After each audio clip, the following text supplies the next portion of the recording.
Baik, alhamdulillahirabbil alamin. Terima kasih masih di Damai Indonesiaku, pemirsa. La haula wala quwata illa billahil aliyil azim. Kalimat inilah yang sangat pas ketika kita menyandarkan semua urusan hanya kepada Allah Subhanahu wa taala. Selengkapnya akan dijelaskan bersama Kiai Haji Syarif Mantaji. Fadhal Kiai. Makasih Ustaz Sofyan.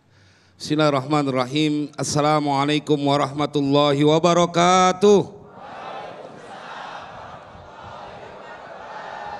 Alhamdulillahi Rabbil Alamin. Allahumma salli wa sallim ala Sayyidina Muhammad wa ala ali Sayyidina Muhammad. Amma ba'du, jamaah sekalian yang berbahagia, pemirsa TV One dimanapun berada, yang semoga kita semua senantiasa dalam penjagaan Allah. Ini kajian akan menjadi solusi konkret buat semua orang yang sedang dalam ketakutan, buat semua orang yang sedang dalam kesedihan. Ini kajian akan membuat kita optimis naik mungkin sampai 1000 kali lipat. Saya berikan ilustrasi sederhana. Saya tidak sekuat saudara-saudara kita, abang-abang kita yang di tentara. Tapi bila saya jalan di sebuah tempat yang paling rawan pun, dikawal oleh saudara-saudara kita tentara, hilang rasa takut saya. Kenapa? Bukan ngukur kemampuan saya, tapi di belakang saya ada tentara terbaik Republik Indonesia. Nggak ada takutnya. Bersandarnya itu baru kepada makhluk. Lalu bagaimana kalau kita bersandar kepada yang menciptakan semua tentara? Tentara terbaik seluruh dunia yang menciptakan adalah Dia yang Maha Kuasa. Lalu adakah masih pantas kau menjadi orang yang ketakutan? Tidakkah cukup ayat yang dibaca oleh qori kita tadi? Iyang surkumullahu fala ghalibalakum wa iyakhdhulkum faman dzalladzi yansurukum min ba'di. Jemaah, ini sebuah informasi dari Allah. Jikalau menolong Allah akan kalian, nggak ada yang bisa ngalahin. Nggak ada satupun makhluk yang bisa mendatangkan bencana petaka kepada mereka yang pasrah totalitas kepada Allah Jalla Jalaluh. Tidak ada yang bisa menolong seorang hamba bila Allah menghinakannya. Iyang surkumullahu fala ghalibalakum wa iyakhdhulkum faman dzalladzi yansurukum min ba'di. Wah, ini ayat begitu jelas. Karena itu Tuan Syekh Imam Ghazali menceritakan dalam kitab Ihya-nya, ada seorang istri yang dia ditinggal oleh suaminya, tetapi nggak ninggalin bekal. Bu, kalau jatuhnya di ibu, suami pergi, misalkan pergi haji atau pergi ke luar negeri, terus nggak ninggalin buat biaya di rumah, kira-kira cemberut apa kagak? Cemberut. Tapi setelah kajian ini udah nggak pantas lagi cemberut. Karena ada seorang wanita yang ketika ditinggal oleh suaminya dalam berpergian, tetangga-tetangganya mempengaruhinya. Lima tardoina bisafarihi walam yada' laki sodakotan. Kenapa kau bisa senang dengan kepergian suamimu, padahal suamimu tidak meninggalkan bagimu untuk biaya selama ditinggal oleh suamimu? Apa jawaban wanita yang punya keyakinan bahwa tidak pernah ditinggalkan oleh Tuhannya?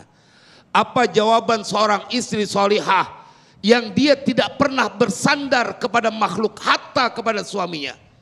Dia berkata, Zauji mundu araftuhu akalan. Suamiku semenjak aku mengenalnya sebagai orang yang tukang makan. Wa ma araftuhu razzaqan.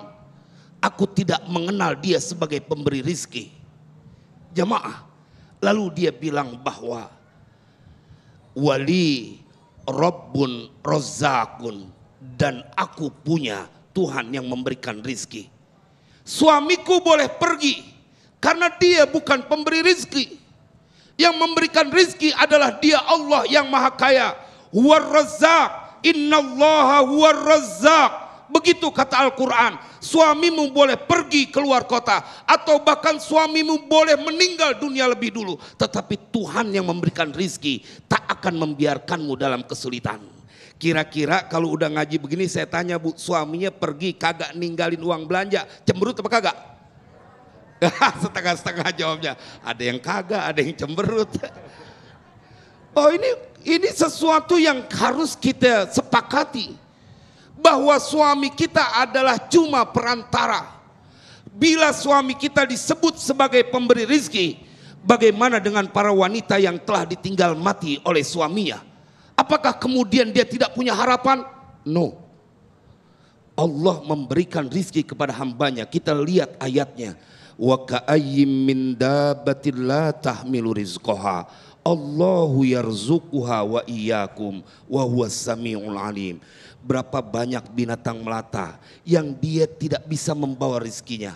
Bukan nggak bisa nyari, lebih lemah lagi, nggak bisa bawa rizkinya. Tetapi karena itu adalah makhluk Allah, nggak disengsarain. Allah sampaikan dalam Al-Quran, wa ka'ayyim min dabbatin la tahmilu rizqaha, Allahu yarzuquha wa iyyakum. Allah yang memberikan rizki kepada itu binatang melata dan kepada kalian. Dan dia kekal, dia tidak pernah meninggalkan hambanya. Alam taro annallaha ya'lamu ma fis samawati wa ma fil ard, ma yakunu min najwa salasatin illa huwa rabi'uhum, wala khamsatin illa huwa sadisuhum, wala adna min dhalika wala aktsara illa huwa ma'ahum aina makanu. Jemaah, karena itu saya sebutkan kajian ini adalah kajian yang akan menghilangkan, menghabiskan semua ketakutan kita. Kalau engkau masih diperkenankan ruku dan sujud. Berapa kali kau mengucapkan kalimat Allahu Akbar, mengawali sholat dengan Allahu Akbar. Lisanmu berkata Allah Maha Besar. Belum lagi takbir intiqal. Saat kau ruku, saat kau sujud, saat kau bangun dari sujud, berkali kau punya lisan berkata Allah Maha Besar. Lalu di waktu bersamaan kau khianati kalimat yang kau ucapkan ketika engkau masih ketakutan. Ya maaf, orang yang kagak nyembah Allah aja hidupnya masih senang di dunia. Orang yang nuduh Allah punya anak aja masih senang hidupnya di dunia. Masa kita yang ngaji baca Al-Quran kemudian diberikan kesengsaraan, tuduhan keji kepada Allah. Padahal jamaah sekalian berbahagia, mereka tidak menyembah Allah, mereka tidak melaksanakan perintah Allah, tetapi mereka punya mobil, mereka punya kendaraan, punya rumah, punya segala hal yang mereka butuhkan. Kenapa? Semua guru ngaji kita jawabannya sama, karena Allah punya sifat Ar-Rahman, kasih sayang yang diberikan kepada makhluknya. Dan siapapun mereka, kendati pun tidak menyembah Allah, selagi di dunia mereka mendapatkan Ar-Rahman, sifat kasih sayang Allah. Tapi kalau di yaumil kiamah kagak. Makanya Bapak, Ibu, jamaah sekalian yang berbahagia, kajian ini akan menguatkan kita. Iya, seringkali Allah kau tinggalkan. Kalau Allah nggak pernah ninggalkan hambanya. Kita yang suka kabur, giliran aja diundang sama komandan, jam berapa aja siap. Kita perlu belajar sama saudara-saudara kita pada tentara ini. Kita kalau belajar kayak beliau-beliau, wah jadi orang yang paling taat kepada Allah. Tanya sama komandan, sama ini prajurit tentara-tentara, kalau udah komandan manggil jam berapa aja, wajib datang apa kagak Pak? Wajib, nggak pakai ditanya. Tetapi berapa kali panggilan dari Allah yang menciptakan komandan kita dalam kumandang adzan, kau biarkan lewat begitu saja. Ini yang kagak fair. Giliran sama makhluk ente takutnya sampai segitunya. Betul apa enggak? Kudunya semangat yang kau dapatkan dalam pendidikan, di mana kau harus tunduk tegak lurus kepada pimpinanmu, juga kau tetapkan, kau jadikan sebuah pedoman hidup tegak lurus kepada perintah Allah. Shallu ala Nabi. Kalau udah begini mah rapi semua urusan, nggak ada yang bikin kita menjadi sedih. Jamaah sekalian berbahagia, kenapa? Karena Allah Maha memberikan rizki. Dan Allah kekayaannya nggak habis. Ente dekat sama pejabat hidup senang, betul apa enggak? Dekat sama Bapak Menteri hidup bahagia, betul apa enggak? Hidup dekat sama Bapak Presiden, wah bangga, senang, terjamin semuanya. Oke, fine. Bahasa Inggris dikit. Lalu bagaimana engkau bila dekat kepada yang menciptakan Bapak Presiden, Bapak Menteri dan pejabat semuanya. Mari gunakan akal sehat kita, semoga manfaat. Amin, amin, ya Rabbal Alamin, ya Allah, ya Rabb, terima kasih. Kiai Haji Syarif Ahmad Haji kembali mengingatkan kepada kita semua bahwa Allahu Akbar, Allah yang maha besar, tempat bergantung, tempat menyerahkan semua urusan agar hati kita tidak kecewa. Nah, kita akan mengelaborasi dalam sesi tanya jawab di tema kita yang sangat menarik sekali di segmen berikut, tapi sudah ada rekan saya Yumi Fitri yang sudah bersama jamaah yang nanti insya Allah di segmen berikut untuk tanya jawab. Silakan pertanyaan yang apa yang disampaikan, silakan Yumi. Baik, kita akan memberikan kesempatan saat ini bersama saya ada seorang Bapak. Assalamualaikum Bapak, dengan Bapak siapa? Dan silahkan Bapak apa yang ingin ditanyakan. Assalamualaikum warahmatullahi wabarakatuh. Nama saya Ahmad Khair. Yang saya mau tanyakan, bagaimana cara mengatasi ujian nafsu? Karena tubuh kita semakin lama semakin tua, tapi nafsu tidak pernah tua. Mohon petunjuk. Terima kasih. Assalamualaikum warahmatullahi wabarakatuh. Masya Allah, pertanyaannya bagaimana kita bisa menahan nafsu ya di usia kita yang kemudian lebih tua gitu ya Pak ya.